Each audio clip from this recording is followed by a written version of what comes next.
بھارت کے سابق سیاستدانوں نے وزیر اعظم نریندر مودی کی حکومت کو اندرونی خلفشار اور ناکام خارجہ پالیسی کے باعث عالمی سطح پر تنہائی کا شکار قرار دے دیا۔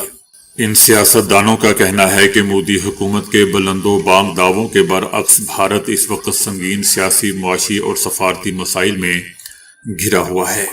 مودی کی سفارتکاری زمینی حقائق سے مطابقت نہیں رکھتی اور جھوٹے دعووں پر مبنی ہے۔ سیاستدانوں کا کہنا ہے کہ بھارت کی معیشت، خارجہ پالیسی، سنجیدہ سوالات اس پر اٹھائے جا رہے ہیں، جبکہ بڑھتے ٹیکس، بے روزگاری اور مہنگائی نے عوام کی مشکلات میں بھی اضافہ کر دیا ہے۔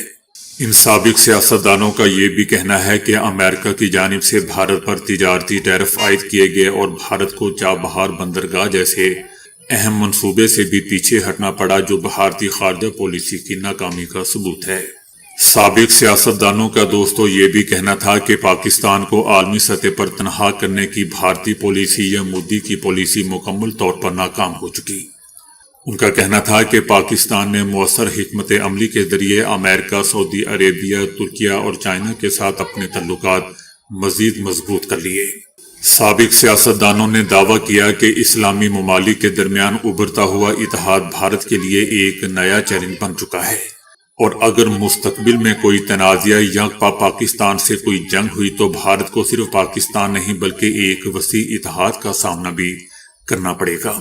سابق بھارتی سیاستدانوں کا کہنا تھا کہ بھارت اس وقت نہ صرف معاشی بلکہ فوجی سطح پر بھی مشکلات میں گھرا ہوا ہے، جبکہ اندرونی طور پر بے روزگاری، مہنگائی، عدم مساوات اور ماحولیاتی مسائل سنگین شکل اختیار کر چکے ہیں۔ انہوں نے الزام عائد کیا کہ مودی حکومت اپنی ناکامیوں اور عالمی سطح پر بے عزتی کو چھپانے کے لیے مذہبی اور ثقافتی تنازعات کو ہوا دے۔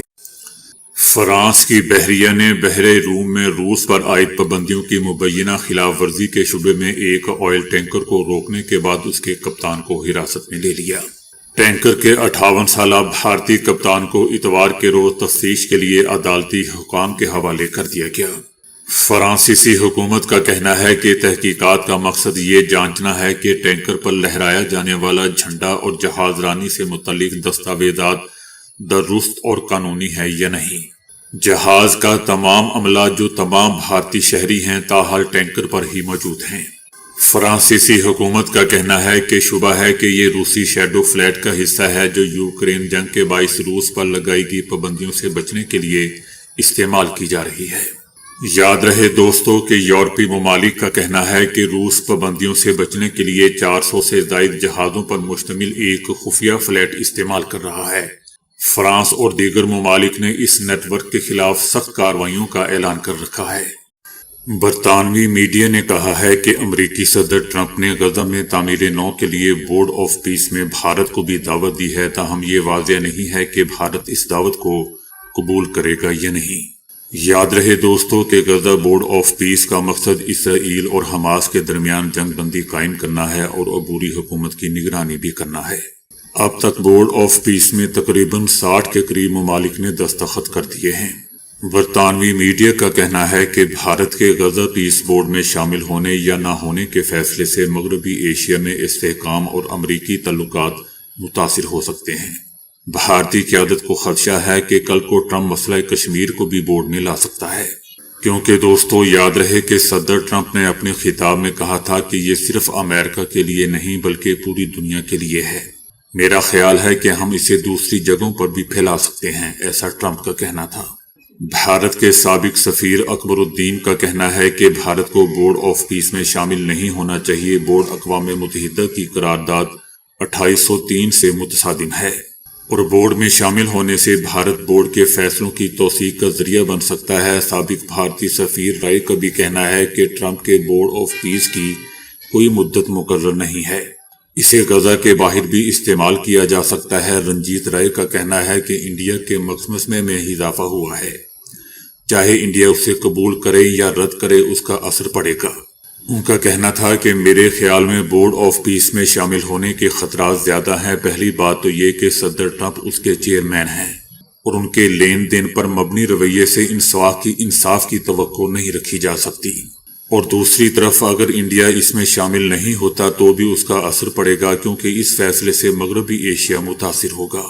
خارجہ امور کے ماہر اور تجزیہ کار سبرامنیم کا کہنا ہے کہ اگر انڈیا اس میں شامل ہوتا ہے تو بہت سے خطرات ہیں، کیونکہ بورڈ آف پیس کے ارد گرد بہت سے سوالات ہیں۔ انڈیا جلد بازی میں اس میں شامل نہیں ہو سکتا۔ کچھ لوگوں نے صدر ٹرمپ کی دعوت کو اپنے ملک کی اہمیت کے اعتراف سے تعبیر کیا ہے، اور دوسرے امریکی رد عمل کے خوف سے بھی اس میں شامل ہو جائیں گے۔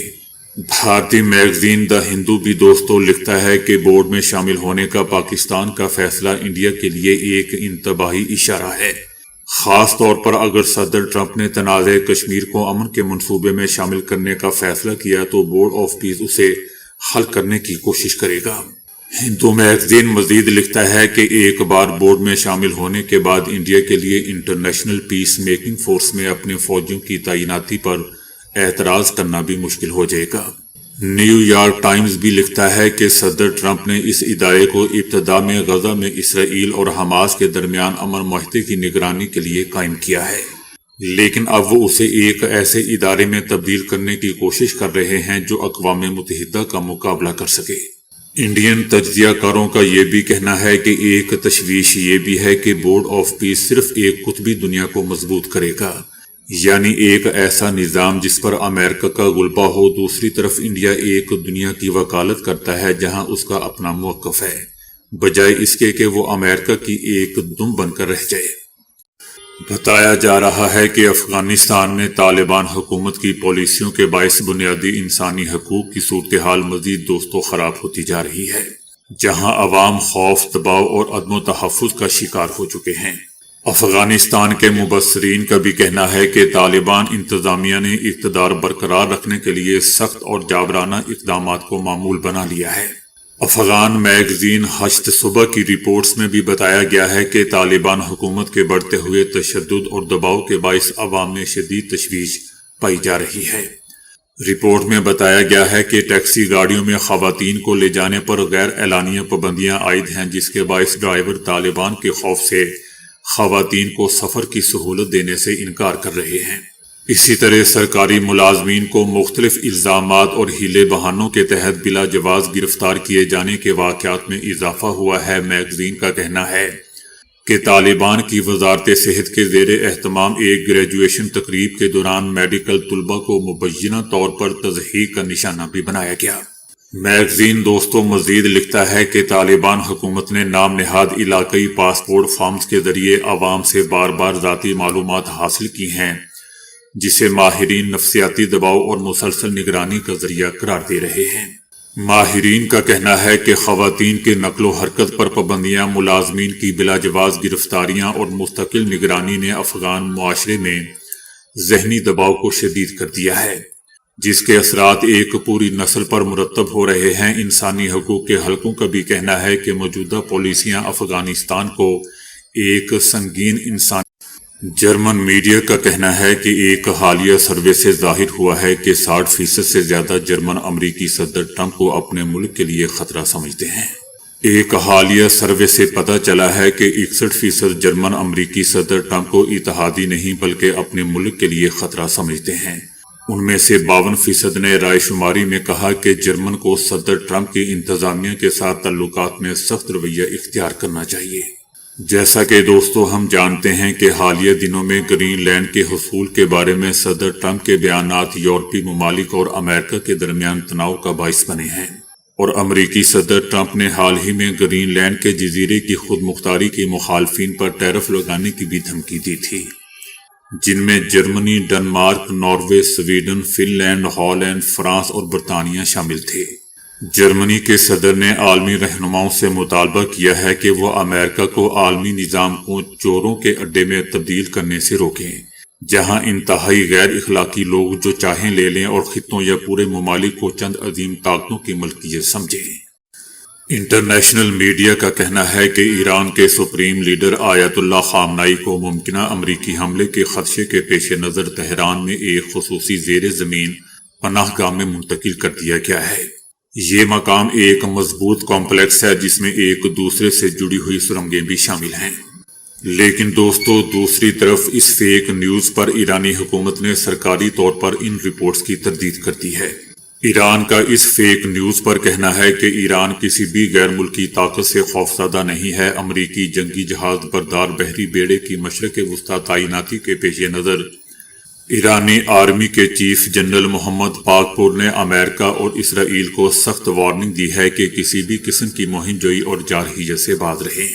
ان کا کہنا تھا کہ ایران کی فوج اب پہلے سے کہیں زیادہ تیار بیٹھی ہے، نگاہیں ہدف اور انگلیاں ٹریگر پر ہیں۔ بھارت میں 26 جنوری کو یوم جمہوریہ کے طور پر دوستوں منایا جاتا ہے، تاہم مقبوضہ وادی میں یہی دن ہر سال یوم سیاہ کے طور پر منایا جاتا ہے۔ کشمیری عوام اس دن کو اس آئینی نظام کی یاد دہانی کے طور پر دیکھتے ہیں جو 26 جنوری 1950 کو ان پر نافذ کیا گیا تھا۔ کشمیریوں کا موقف ہے کہ اقوام متحدہ کی قراردادوں کے مطابق انہیں اپنے مستقبل کا فیصلہ خود کرنے کا حق حاصل تھا، تاہم بھارتی آئین کا اطلاق اس اصول کے برعکس کیا گیا۔ اسی پس منظر میں ہر سال 26 جنوری کو مقبوضہ وادی میں دوستوں مکمل شٹر ڈاؤن اور پرامن احتجاج دیکھنے میں آتا ہے۔ یہ شٹر ڈاؤن دوستوں خوف یا کمزوری کی علامت نہیں ہے، بلکہ طاقت کے زور پر نافذ حکمرانی کو جمہوریت تسلیم نہ کرنے کا اظہار ہے۔ یوم سیاہ کے موقع پر سخت سیکیورٹی انتظامات اور گرفتاریوں کو اس بات کی علامت قرار دیا جا رہا ہے کہ انتظامیہ کو عوامی حمایت حاصل نہیں ہو رہی۔ یہ صورتحال 5 اگست 2019 کے بعد مزید نمایاں ہوئی ہے، جب بھارت نے آرٹیکل 370 اور 35A کو ختم کر کے مقبوضہ وادی کی خصوصی حیثیت ختم کر دی تھی۔ دوسری طرف پاکستان کا کہنا ہے کہ وہ اقوام متحدہ کی قراردادوں کے مطابق کشمیریوں کے حق خود ارادیت کی مسلسل حمایت کرتا رہے گا، کیونکہ پاکستانی آئین میں بھی اس حق کی توثیق کی گئی ہے کہ کشمیری عوام اقوام متحدہ کے چارٹر کے مطابق اپنے مستقبل کا فیصلہ خود کریں۔ انڈیا کے وزیر اعظم نریندر مودی نے کہا ہے کہ جس طرح ہم سالگرہ مناتے ہیں اور ایک دوسرے کو مبارکباد دیتے ہیں، ویسے ہی جب کوئی نوجوان پہلی بار ووٹر بنے تو اسے پورے محلے، گاؤں یا شہر کو مل کر اسے مبارکباد دینا چاہیے اور مٹھائیاں بانٹنی چاہیے۔ اس سے ووٹنگ کے بارے میں بیداری بڑھے گی اور اس احساس کو تقویت ملے گی کہ ووٹر بننا کتنا ضروری ہے۔ وزیر اعظم نریندر مودی کا مزید کہنا تھا کہ AI، space, nuclear energy, semi conductors, green hydrogen, bio technology, آپ جو بھی نام لیجئے، آپ کو اس شعبے میں کام کرنے والا ایک بھارتی سٹارٹ اپ ملے گا۔ چاہے دوستو عوام بھوکے ہی کیوں نہ مریں، البتہ سٹارٹ اپ ضرور ملے گا۔ نریندر مودی کا کہنا تھا کہ 10 سال پہلے جنوری 2016 میں ہم نے ایک بڑے سفر کا آغاز کیا تھا۔ تب ہم نے محسوس کیا کہ چاہے یہ چھوٹا ہی کیوں نہ ہو، یہ ملک اور نوجوان نسل کے مستقبل کے لیے بہت اہم ہے۔ آج بھارت دنیا کا تیسرا سب سے بڑا سٹارٹ اپ ایکو سسٹم بن چکا ہے۔ امریکہ کی ایموری یونیورسٹی نے ایرانی سپریم نیشنل سیکیورٹی کونسل کے سیکرٹری علی لاریجانی کی بیٹی فاطمہ لاریجانی کو ملازمت سے برطرف کر دیا ہے۔ دوستو پہلی بات تو یہ ہے کہ ایرانی سپریم نیشنل سیکیورٹی کونسل کے سیکرٹری علی لاریجانی کی بیٹی فاطمہ وہاں جاب ہی کیوں کر رہی تھی؟ اسے تو اپنے ملک ایران میں ہونا چاہیے۔ بہرحال فاطمہ لاریجانی یونیورسٹی میں اسسٹنٹ پروفیسر کے طور پر خدمات انجام دے رہی تھی اور وہ میڈیکل انکولوجی کے مضامین پڑھا رہی تھی۔ یونیورسٹی نے دوستو اس فیصلے کی وجوہات سے متعلق مزید تفصیلات فراہم نہیں کی، سوائے اس کے کہ فاطمہ لاریجانی اب ادارے کی ملازم نہیں ہے۔ یاد رہے دوستو کہ چند دن پہلے امریکی ایوان نمائندگان کی طرف سے یونیورسٹی انتظامیہ کو ایک خط ارسال کیا گیا تھا، جس میں فاطمہ لاریجانی کو ملازمت سے برطرف کرنے اور ان کا میڈیکل لائسنس منسوخ کرنے کا مطالبہ کیا گیا تھا۔ اس پیش رفت کے بعد یونیورسٹی کی جانب سے یہ اقدام سامنے آیا ہے۔ امریکہ نے کہا ہے کہ چائنا اب وینزویلا کے تیل تک نہیں پہنچ سکتا، لیکن چائنا اب بھی روس اور ایران سے تیل حاصل کر رہا ہے۔ امریکہ کے صدر ٹرمپ نے دوستو اعلان کیا ہے کہ امریکہ نے وینزویلا کے تیل کے ٹینکروں سے متعلقہ تیل ضبط کر لیا ہے اور یہ تیل امریکی ریفائنریوں میں ریفائن کیا جائے گا۔ صدر ٹرمپ نے نیو یارک پوسٹ کے ساتھ ایک انٹرویو میں اس بات پر زور دیا کہ امریکہ ان شپمنٹس پر مکمل کنٹرول رکھتا ہے تاکہ واضح ہو کہ ان کے پاس کوئی تیل نہیں ہے۔ ہم تیل لے رہے ہیں۔ صدر ٹرمپ کا کہنا تھا کہ ایک تیل کا حصہ دیگر ریفائننگ مراکز میں پروسیس کیا جائے گا۔ دوستو یاد رہے کہ صدر ٹرمپ کی حکومت وینزویلا کے تیل کی چائنا کو فروخت کی اجازت دیتی ہے، لیکن نیکولس کی حکومت کی طرف سے طے کردہ رعایتوں کی اجازت نہیں دیتی ہے۔ امریکہ نے یہ بھی اعلان کیا ہے کہ چائنا اب وینزویلا کے تیل تک نہیں پہنچ سکتا، لیکن وہ اب بھی روس اور ایران سے تیل خرید رہا ہے۔ امریکہ نے یہ بھی کہا ہے کہ امریکہ وینزویلا کے تیل کو $45 فی بیرل کی قیمت پر فروخت کرنے کے لیے تیار ہے۔ صدر ٹرمپ نے اس سے پہلے اعلان کیا تھا کہ وینزویلا کی عبوری حکومت 30 سے 50 ملین بیرل تیل امریکہ کو سونپے گی، اور یہ تیل مارکیٹ کی قیمتوں پر فروخت کیا جائے گا، جس سے وینزویلا کے عوام اور امریکہ کو فائدہ پہنچے گا۔